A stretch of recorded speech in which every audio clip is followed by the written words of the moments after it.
Magandang araw sa ating lahat mga boss. Andito na naman tayo ang iyong lingkod sa Clifford Dama Vlogs.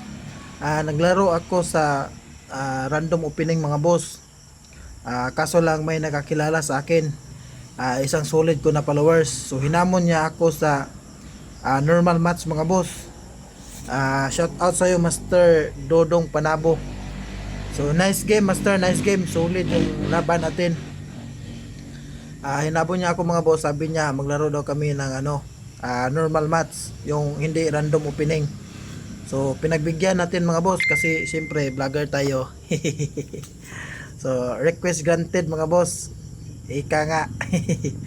So bago ko simulan yung bakbakan mga boss, at sa mga bago kong followers dyan mga boss at yung mga kaibigan nating Damador o subscriber, kung sino yung hindi nakakita sa mga laban ko mga boss na ina-upload ko, pwede din kayo mag-visit sa my YouTube channel mga boss, Clifford Dama Vlogs. Doon mga boss, maraming ina-upload ko doon na laban, mga bakbakan na meron talaga kayong aral na mapupulot.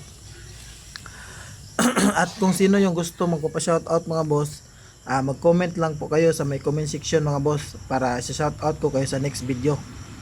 So mga boss, ito na po yung game 1 namin ni Master Dodong Panabo. Ako yung black dito mga boss, siya yung white. So first move siya 115. So ginamit natin yung pambansang counter natin 214. Pag 5-1 niya mga boss, 6-2 lang.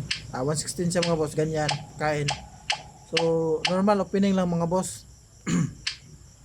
Pag 10-6 niya mga boss, tira lang ako 116. Tapos pagkain niya, tira lang ako 215 mga boss. Tapos nag-break siya mga boss, kanyan. Tapos kain ako 515. Tapos nag-real siya mga boss. So, pero sa kanyang posisyon mga boss, drawish position talaga to mga boss. Depende na lang mga boss kung magkakamali ka. Pero para sa akin, tabla talaga to mga boss. Meron din nangyari sa akin dito mga boss na natalo ako. Natalo din ako mga boss sa posisyon na to. Pero may ano din mga boss na nanalo din ako. Pero kadalasan talaga mga boss is draw yung result dito sa posisyon na to. Tapos tira ako 8-3 mga boss, timing. So 9-5 siya mga boss. So aral talaga siya mga boss. Aral talaga siya sa pormada. Magaling talaga.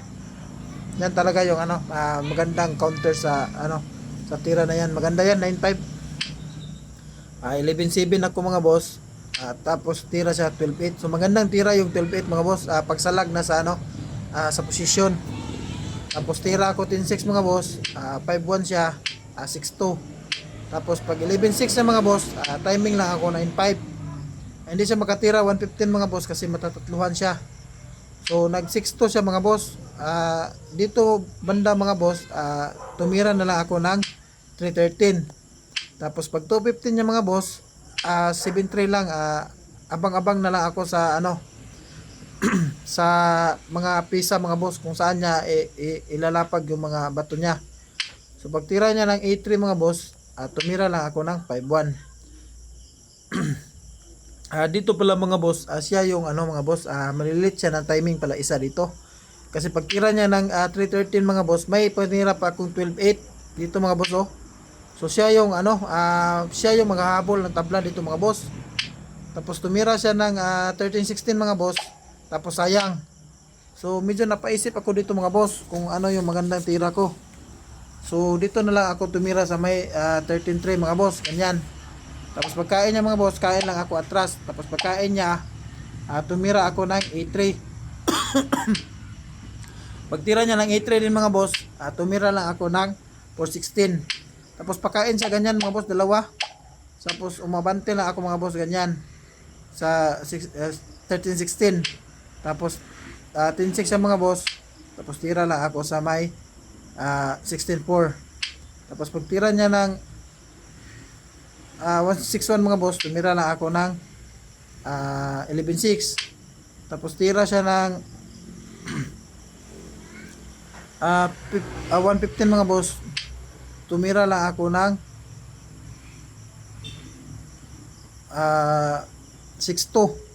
Tapos pag sayang niya mga boss, ewan ko mga boss, napatira agad ako ng 4-5. Akala ko kasi mga boss is nakadikit yung madadalawa ko na siya agad, hindi na magkagalaw. Hindi ko pala napansin na hindi pala mga boss. So dito mga boss, nag-blunder yung 45. May tira naman sana maganda dito mga boss. Pwede naman ako tumira ng 16-14. Pwede naman yan mga boss. Panalo naman yan kahit 16-14 lang yung tinira ko. Kaso iwan ko mga boss, napadali siguro yung tira ko. Akala ko kasi panalo na. So sa dito nga part mga boss, pagkain niya, pagdama ko, nag-agree draw na kami mga boss. Tabla po, tabla yung game 1. So yun nga mga boss, yun nga yung sinasabi ko minsan na pag winning na talaga yung position natin mga boss. So dapat pag-ingatan natin. Kasi sayang yung pagkakataon. Panalo na. Yung iba nga mga boss, pira na, naging bato pa. So yun nga. So yun nga dapat nating pag-iwasan yung kahit winning na tayo, so mag-ingat pa din tayo. So yun nga mga boss, sa posisyon na to, sa game 1 nag-draw na kami. Nag-agree draw na kami sa game 1 mga boss. So game 2 bakbakan mga boss. So shout out sa iyo Master Dodong Panabo. Ito na po yung bakbakan natin Master. Sana makita mo ito at pwede mo rin to i-share para marami ding maka-update sa sa laban natin. Solid yung laban mga boss, solid, maganda yung bakbakan. 115 ako mga boss first move. 214 siya. So 6-1 na ako. Pag 6-2 niya mga boss, tumira lang ako ng 116. Tapos pag 116 niya mga boss, tumira na ako ng 16-13. So pagkain sa ganyan mga boss, dalawa. Sa ganitong posisyon mga boss, normal opening lang, bookline. Bookline talaga yung opening mga boss. Tira sa 416 mga boss. So magandang tira yung 416. Yan talaga yung nakasulat sa libro. Magandang tira yung 416 mga boss. So 8-3 lang tayo mga boss. Counter natin. Pag 5-4 niya mga boss, 3-4-10 lang yung balon natin mga boss. Pag 5-1 niya mga boss, 5-1 din ako timing. Pag 10-6 niya mga boss, dyan banda mga boss, medyo bumilang ako ng nagbilang ako ng konti mga boss kasi iba yung variation na ginamit niya. So baka may mga lansi or may mga siya, baka matatamaan tayo mga boss.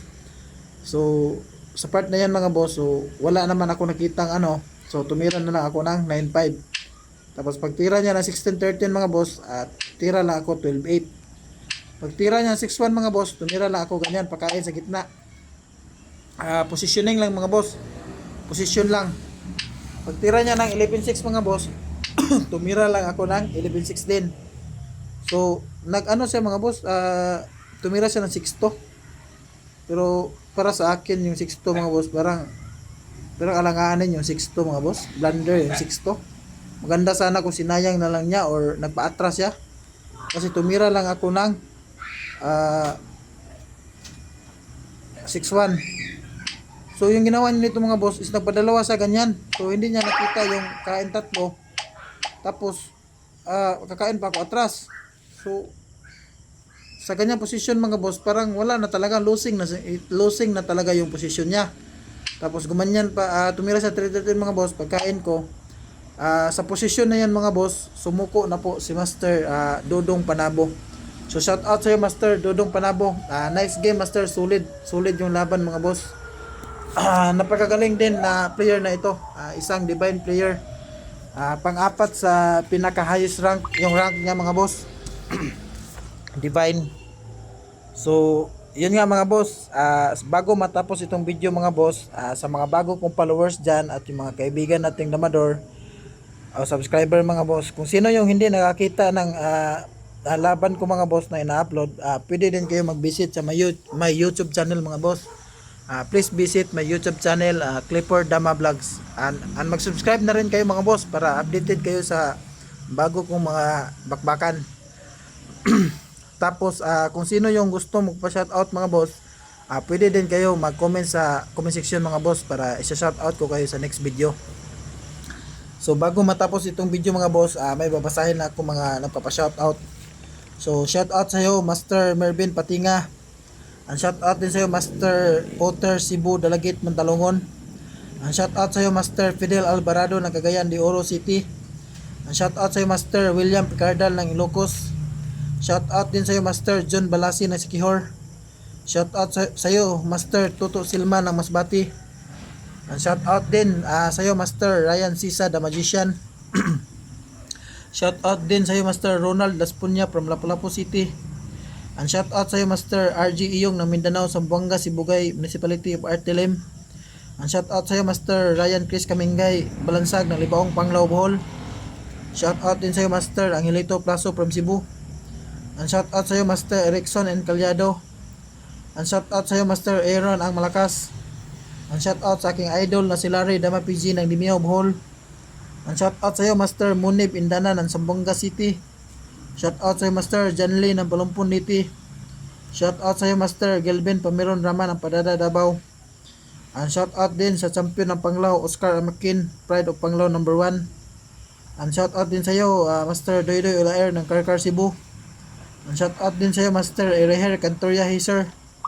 And shout out din sa iyo Boss EG Bison ng Caloocan City. Shout out sa iyo Master. Ingat kayo dyan. And shout out din sa iyo Master George Dolutina ng Batuan, Bohol. And shout out din sa iyo Master Roland Tranquilero Subirano ng Tibuli South, Cotabato. And shout out din sa iyo Master ED Pinkian ng Cebu. Malakas din na player yan mga boss. And shout out sa iyo Master Glenry Ngujo aka Barbits ng Cebu. Shout out din sa iyo Master Melvin Alauria. And shout out sa iyo Master Dondon ng Valenzuela City. So yun lang mga boss. Magandang araw sa ating lahat. Sana may aral kayo napulot sa bakbakan na yon.